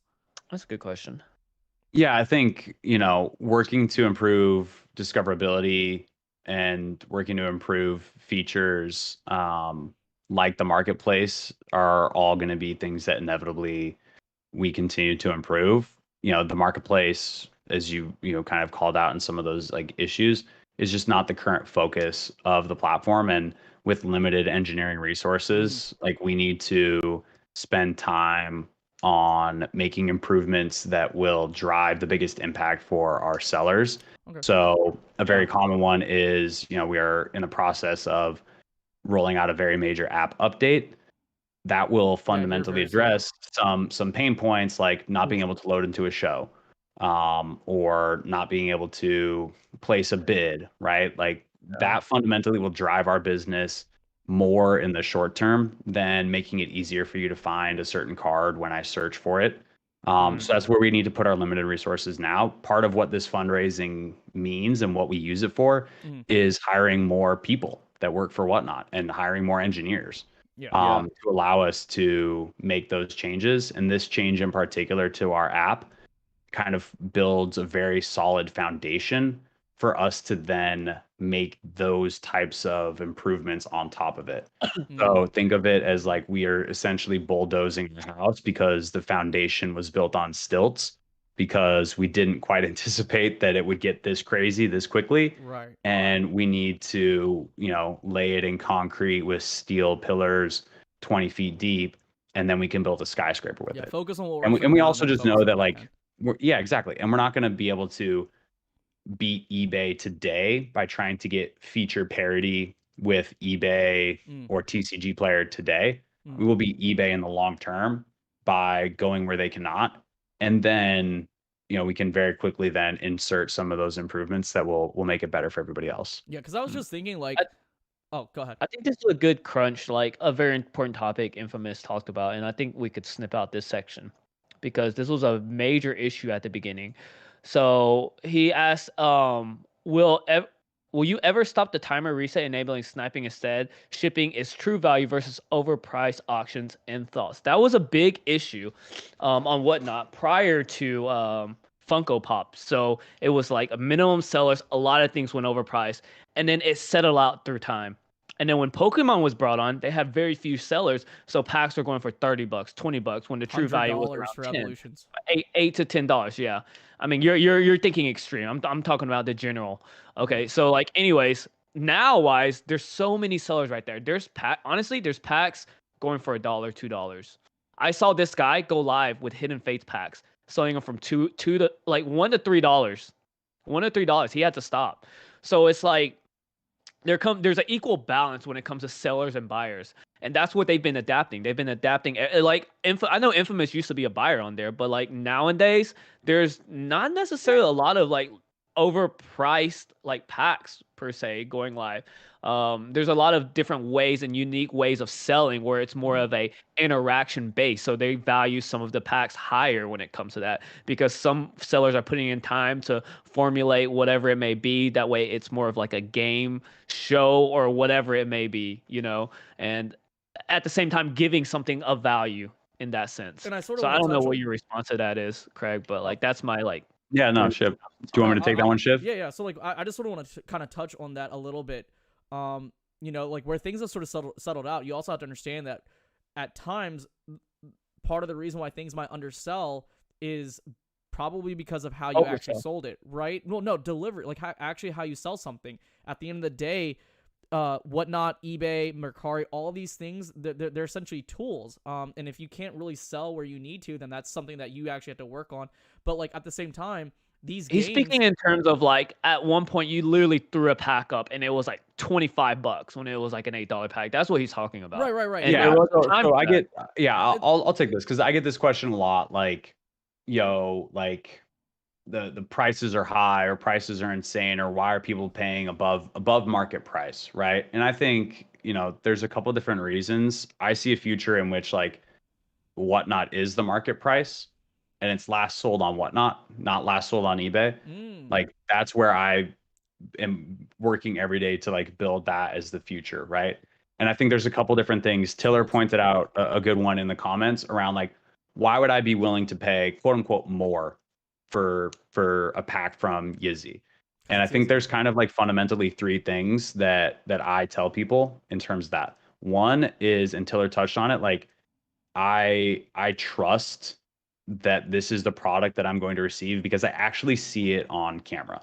So sure, I could say the last sold of this card single raw on TCG Player is $5, but if Yizzy puts it up and I can actually see it, like I'm going to be willing to pay more for it because I've gotten cards from TCG Player that like sure, yeah, they were near mint, and that, like I don't know whose definition of near mint that was, but like it wasn't true. So I think like authenticity and trust in the product that they're receiving is a really big one. I think Yizzy, you touched on another one of the points where, shop attainment is an entire category in and of itself. And, I use the example of like Twitch, where, people just donate money to Twitch sellers or streamers, sorry. And it's just like, here's $50 for like being so cool. And I'm here to support you, and I'm having a good time because you're being entertaining and you're putting on a show. So I think that's another one where, I'm going to be willing to pay for a card from a person, which again, like shit we touched on earlier, like I have an emotion attached to this. I bought this from you. Like I'm going to pay more for that because it provides me more value personally to have that emotion and value and entertainment come from this transaction beyond just like, yeah, I just went on eBay and just bought this card from somebody. I don't really care. And then the third one is really, the live auction industry is built on that sort of like underlying competitive nature of there is a winner of this auction, and everybody watching is watching who is bidding on this pack, and then they're going to see who buys the pack, and they're going to see who wins. And just human nature, inevitably people want to be a winner and they want to be seen winning. And so I think that it again just creates an environment where like people will be willing to pay more. Yizzy, to your point, like I've sold a pack. I sold 2 packs of Evolving Skies for $1. Yeah. Like it happens. And I think, and I touched on it and I answered in chat as well, over time, as the selling environment becomes very, very competitive, sellers are going to need to, diversify what they're doing and appeal to buyers in different ways. And some of those buyers will want that person that's going to put on a show and dance and play music and have lights and have a good time. Other buyers want somebody who is going to give them a really good deal. Like Going Twice is a good example of somebody who, they just put up slabs all day long, all day long, all day long. I could guarantee you that some of those slabs are selling even below quote unquote like a market price. Yeah, absolutely. Based on last sold on eBay. And so that's just the natural evolution of a marketplace. Like people will need to compete for buyers, and some people will win those buyers by their production value or the unique product that they're offering, like really rare singles or EX or promos or Japanese product or vintage box breaks. Other people will win buyers because they're like, come to my channel. We have the best deals. Everything starts at $1 with no time added. And if that person sets up their business well, they can grow and be successful in the long term. Yeah. And to your point, if somebody comes on with no marketing ahead of time, doesn't have an audience established on the app, puts up really expensive product at no reserve, and then doesn't sell it, then that person is either hopefully like investing in their long-term success on the app. I love when something sells for $1 because I just gave somebody a deal. Yeah. And my goal is that they're going to be so excited that they got a pack for $1, they're going to come back. And they're going to come back. Last week, I gave a whole booster box away. I was like, don't bid more than $1. Yeah. If you do, like, request a refund. Like, I really did. I gave away a whole booster Exactly. box. I started, I did like, we talked a little bit earlier on about like MetaZoo. Like I started a MetaZoo Kickstarter box and I started at $1. I didn't start at a reserve price, and like packs went for like cheaper than other people on even the app have been selling those packs for. But there's a bigger game at play than just, did I make money today on this item based on what I bought it for? Yeah. There's the long-term followership growth. There's that affinity between your community and them buying from you and trusting you and liking you that can be 10x what you quote unquote paid for that box, based on the one person that like is a lifelong fan, is going to show up to every single show now, is never going to miss an auction, is always going to be bidding. Like that customer value, which is a real metric that us as a business, looks at, can make you money in the long term, even if you sold those Hidden Fates packs for $2. Right, and you also have the capability to communicate with, like, the buyer and the seller has that ability to be able to communicate in real time on that platform, right? Like, one of the biggest things that I did that gave me the allure to WhatNot from the very beginning was that as a seller, right, as someone who's done so many PSA middlemaning services for people, is that I'm selling a vintage card, right? Me as someone who's graded so many people's cards and given people like the most blunt and most honest pieces of information when it comes to their cards on how well it'll grade, that carried over to WhatNot. Hey, Shivam, like, you're selling this card. What are the flaws that you see here? Is this something that you would put in a binder? What do you think this will grade at PSA or Beckett? That was something that was really, really big that I necessarily couldn't do on eBay, right? Like, the only thing I can really say in that title is like near mint. Well, what is near mint at that time, right? It's not like 2019 where near mint was truly near mint and people would believe that. Now it's vastly different now, and like where I can communicate that, people are like, oh, this is Shivam's background, right? He's graded these kind of cards. This is the stuff that he's handled. This is what it's gonna sell for. And like it goes with, packs as well. Like, you see a box break actually happening, right? Like on eBay, so many people like see so many single packs. Well, Yeah. a lot of questions arise, like, is this resealed? Is this weighed? So on and so forth. Like, well, what's the deal here? Whereas, like, if I jump on Yizzy's stream, I'm gonna be more understanding or more trusting of the fact that, hey, this guy has packs. He's probably gone through the process and made sure that these packs are actually sealed. He's actually gone to the actual buyer or wherever he got his packs from and understood the situation as to where these come from, or if it's like a box break. If I open up a box, I mean, that's right there. You see it right there. It's happening in real time. Yeah. 100%. Yeah. And I give candy in all my box. I don't know if that's And he legal. there you go. He gives candy. So again, like sellers, like, and one thing that I think is also important to note is like, just like you tip your waitresses, your waiters, like, people are working really hard to provide a really good service, and you're supporting people. And I know that I appreciate it when people buy from me. I know Yizzy appreciates it when they buy from him. So it doesn't go, when a pack goes crazy and it's an Evo pack selling for $100, like, they appreciate that. That makes a difference to somebody. Our goal as a company is to, and our number one vision is to turn people's passions into professions, and to allow people to do what they love full time on the platform, because we enable that type of interaction. And so I think that like makes a material difference in a lot of people's lives. But again, like, I sold 2 Evolving Skies packs for $1. Like, the steals are out there. And as the platform continues to grow and mature, just as you see competitive listing prices on eBay for items, and last pack was listed at buy now at 250, and then somebody lists a pack at 245, and then somebody lists, like, those things will happen as sellers try to compete for more buyers. And so just, it's a natural evolution of a marketplace. Absolutely. I think you sort of answered all the tough questions that we needed to ask, unless Yizzy has anything else to add or ask as far as that goes, or if you have anything particular to add to today, so I'm not going to. Okay. Craig, do you have anything else that you want to kind of add to the last few minutes of the podcast? Anything that any juicy details that you can actually tell us. I mean, if you're allowed to, or if you have any like final words to say, like we would appreciate that as well before we actually close out. And anybody in chat, if y'all have last minute Yeah, words. if you have any questions in chat, please let us know. This is your time to ask.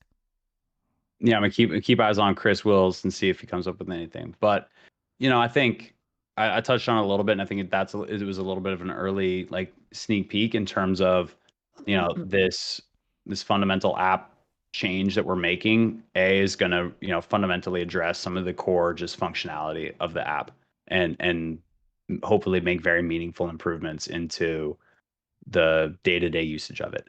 And then it's really going to set us up to be able to do some really, really exciting things. One of those, which will temporarily go away when we make this shift onto this newer version, but is present in the app today, is pre-bidding. So I think if you schedule a show and you list items for auction, I can go into your upcoming show and place a bid on that item.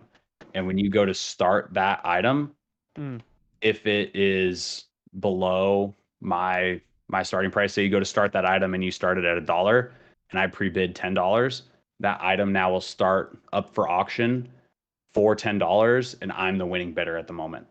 And if the clock goes down to 0, I pay for that. And I don't need to be present in the stream. I don't need to see it at all. And so I think that there's going to be some really interesting things around that type of, I could set an auction for a base set booster box for a month from now in an upcoming show, and people could be bidding on it ahead of time, very similar to how they do on eBay. And then it finally closes once I put it up for auction live. So I think that's going to be really exciting to see as some of those discoverability features get implemented. One feature that I'm really excited for us to start to implement is notifications for specific items. So you list some PSA 10 Gengar as an auction item for today.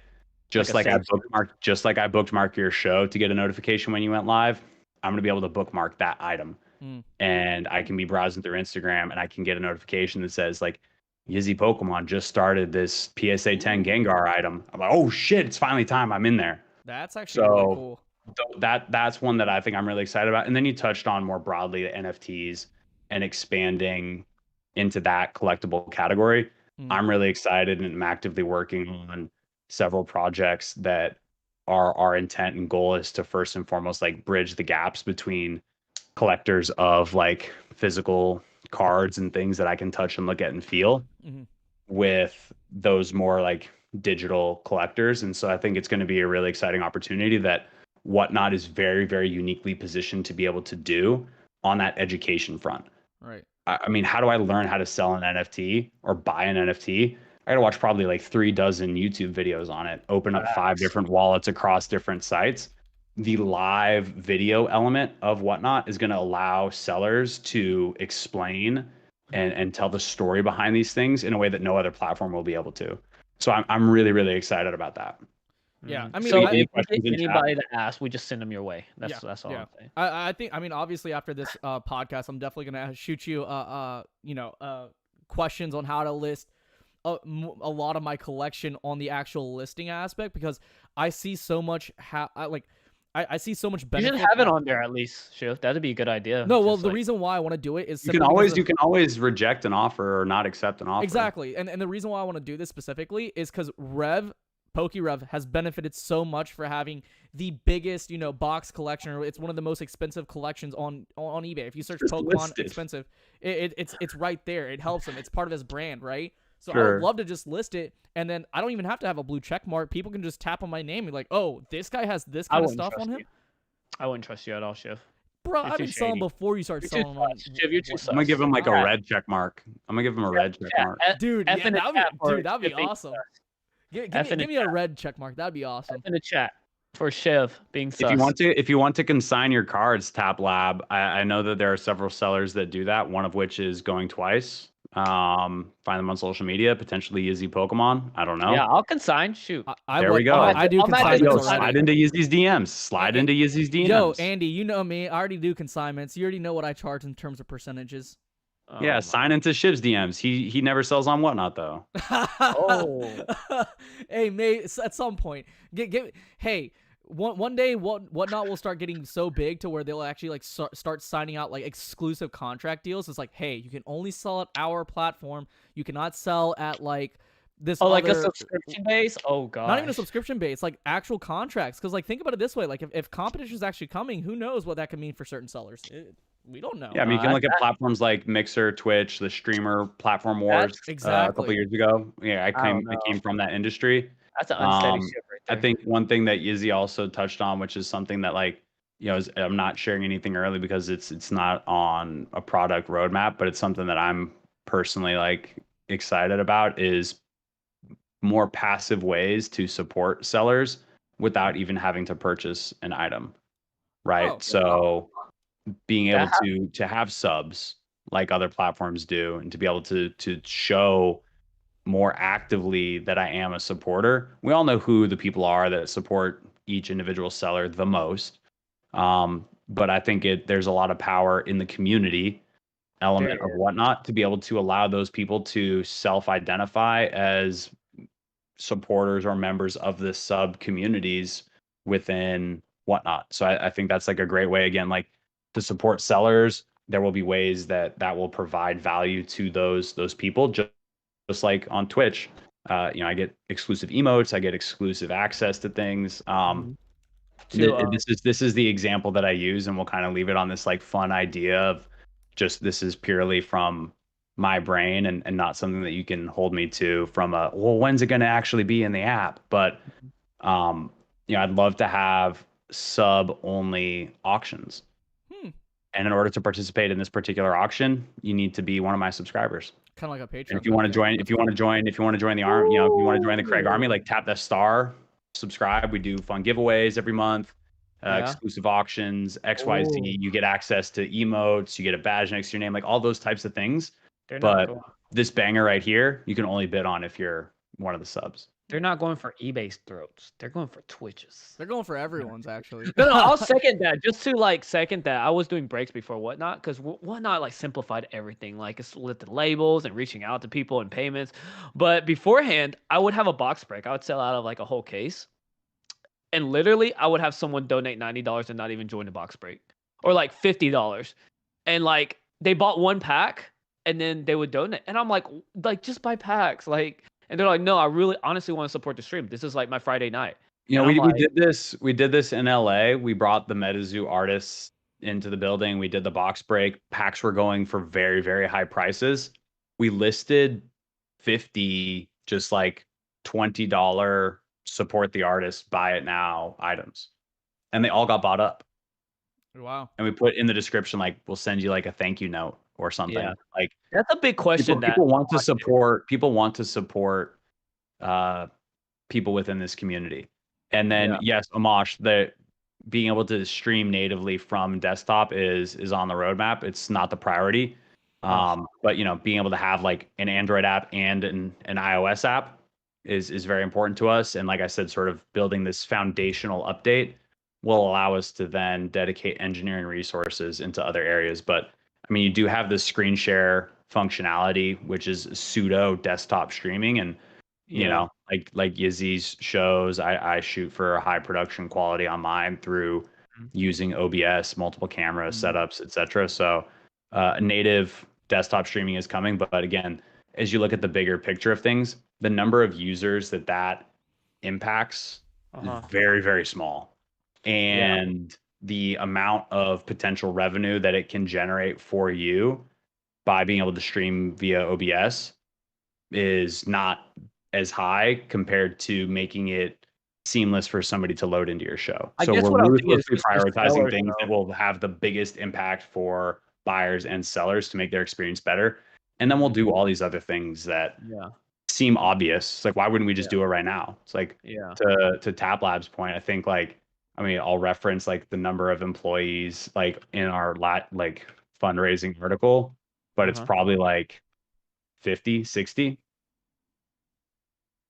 I don't know what wow, the last number we like publicly said, but it's like we're not some massive, you know, corporation. Like Yeah, it's a it's team growing. it's a It's lean growing. team, and we're going to be able to move faster because of that. Yeah, it's growing. Yeah. I think he was thinking or speaking in terms of like sellers, because I know like my phone, like sometimes the processor is not strong, or it just heats up so fast. Yep. So And again, that fundamental app update, like first of all, like, invest in yourself and maybe get a better phone. Ninja's not streaming on a bro, I have a iPhone 12 Ninja's not Pro Max. What do you yeah. mean? That's the highest. All right, I'm just saying. The newest one's iPhone 13 now, buddy. But again, fundamentally, this app update is building a solid foundation that will address some of the core usability issues that people are experiencing with the app. Oh, okay, gotcha. Both as a buyer and as a seller. Like one thing, like the camera quality from the new app update is insanely better, in my opinion. Wow. It's already pretty good. So like this will make it, again, like, is building a foundation that we can then do a lot of exciting things with. Look, live streaming is really hard. Live streaming in real time via WebRTC, which is the technological platform that we use to live stream, so that it's instant when somebody says a comment and I can see what they said. Unlike YouTube right now, which is anywhere from probably 15 to 30 seconds behind our actual conversation. Oh yeah, it's instant for y'all. It's instant. That is resource intensive. And so like we are on the bleeding edge of the technology of live streaming video as well as building this marketplace. So like it is hard. And I think it doesn't get enough credit, and people just want it to work instantly. Just like they want their FaceTime to work instantly. But like I've been on plenty of FaceTimes with shit video quality. Like, yeah, I don't get upset at Apple. Like, why isn't my phone working? Like, I do. No, there's other things at play here. And so live streaming videos is a challenge for sure. Yeah, of course. Oh, and being able to watch on the desktop, Amash, that will probably come sooner than being able to stream from the desktop. Oh, wow. What's the ETA of the new app update? Do you have an That's ETA? like very soon. I think it was on the article. It's like what, 2 weeks? So if you're an existing seller and you're not in the WhatNot Discord, join that Discord for those upcoming updates. I am part of it. I read a couple. I just haven't been. So keep your eyes peeled for comms around when that so it's new not, update will take place. You know of right now. It's a date that I'm not willing to commit to on a live stream on YouTube. Okay. Asking the hard questions. I'm not an engineer, right? And like it's technology and it's engineering and things happen, but Craig said this. Team's actively working on it. Exactly, right? Because things change. First of all, like some things are completely out of our control. Yeah. We submit an app update to the Apple Store. They review it and implement the update eventually. Yeah. Dang, you know what we should have done? Those things are out of our control. We should have went live on WhatNot while we should have thrown this on the WhatNot update, and then every eye's on Craig to answer the right question as we throw him under the bus. That gummit, missed opportunity. Missed opportunities, man. Missed opportunities. But guys, easily 70 people in here right now. Yeah. If you have any problems, email support@whatnot.com. Yeah, but guys, we gotta put this on a close. We're about to hit that 2-hour mark. Oh my god! This is actually our one of our longest podcasts in like a long time. Polish Rob just entered chat just to talk some crap to Craig, but we do appreciate you for being here. Myself and Yizzy, we've been wanting WhatNot to be involved with our podcast in some capacity ever since I got on the platform, ever since Yizzy started selling to begin with. Like, we've been wanting you guys on here, like way back when there was like this negative stigma around, oh, there's Pokemon cards overselling above market price on WhatNot, and we've been wanting you guys to be part of it. Like, it was either you or John. No, we made a video on it, and John reached out to me. He's like, "Thank you for making that video." Yada yada yada. Oh, really? I didn't know that happened. Yeah. I didn't know. Well, yeah. I mean, that's awesome. Dude, I got the most heat for it. I literally, this is what literally happened, okay? I got invited to, John reached out to me, got a phone call. He's like, hey, yo, join my first WhatNot live. I'm like, or like, sell on our platform. We were looking for Pokemon sellers. They just started. I think it was a month fresh. I joined in, right? First day, I put up a pack, $1. Hey, it's going to be fun. It overbids. And I sell like a couple of packs, like maybe 20, 30 packs. and it was just I got flamed everywhere. I'm like, guys, this is literally my first auction. Yizzy Like, got I have canceled. no idea what to do. Like, what am I supposed to do? Just refund everybody? Like, I just opened like 20 packs. Each of them went for like $20-$30, which it does suck, and I hate it. But I was like, this is literally my it's the first nature of one. an auction, though. You can't control it. At the end of the day, I mean, that's the case with everything at that time. Pokemon was very over evaluated at that time. You know, everything. Like you have Pokemon cards that were going for way more than what they are right now. So like no one's really batting an eye at that, a good example, exactly. A good example about that is, again, like to close out on it, just because it's so fresh. Like this MetaZoo box break that we did, people were buying packs that there will be Kickstarter boxes opened this week that will sell for like a fourth of what the packs were selling for on Saturday. Yeah. The packs on Saturday were started at $1. So speculation tends to make people overspend on certain things. But all I'm saying is, like, to your point, it's an auction. That's the nature of an auction. Absolutely. You're gonna have somebody that, because of all those dynamics, all of the social elements of everybody saw me come in and buy big, like, will organically go to certain places. And again, there will be environments in which it sells for $1. That's not the responsibility of the platform. And when it comes to, you know, buyers getting a good deal, again, we, in both of these examples, like, one is a pack selling for $2, one is a pack selling for, let's call it $2,000. Like, both of those things will occur on an open marketplace. And just like when you're trying to find good deals, when you're going to your local card shops, like, if the first shop you go to is like way overpriced and you don't want to support that shop and you don't want to buy from there, go to the next shop and buy from that shop that you can get a little cheaper. Yeah, I mean, maybe you don't know if their packs are weighed or unweighed, or maybe you don't have a relationship with that person, but like, continue to shop around, continue to find sellers that treat you right, continue to find people within this community that you want to hang out with and have fun with. And as we grow, like, we hope that those communities and everybody continues to grow with us. So I appreciate you guys having me on. Like I said, literally, like, woke up at like 4 or 5 a.m. to a DM from Shiv. It's like, yo, you want to be on the podcast? I'm like, sure.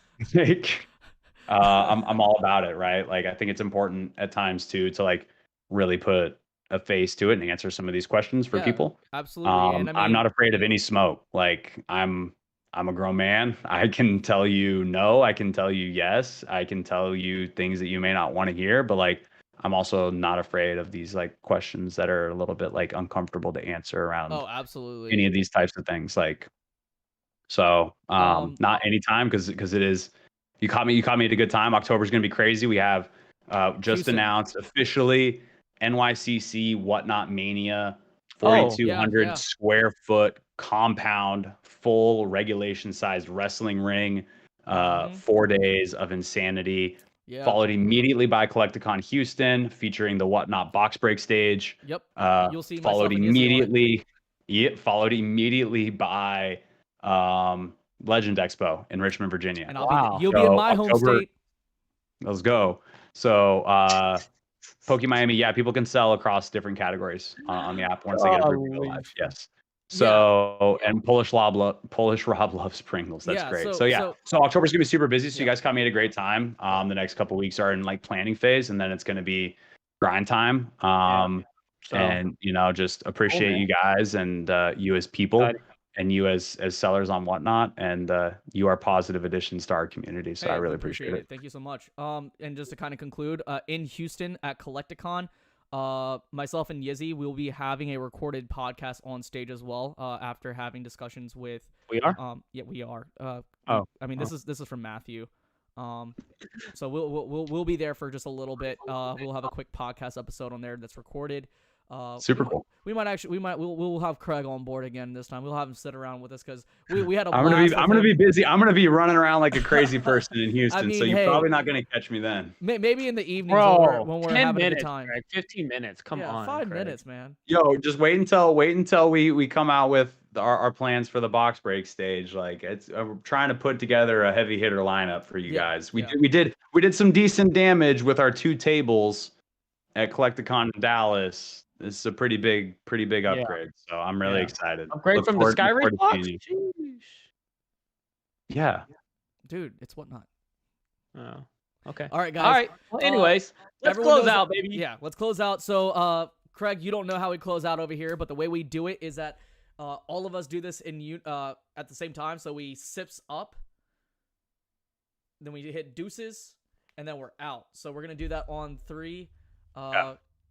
All right, sips up, deuces, and we're out. See you guys. See ya. Later. Appreciate it. Bye. Later.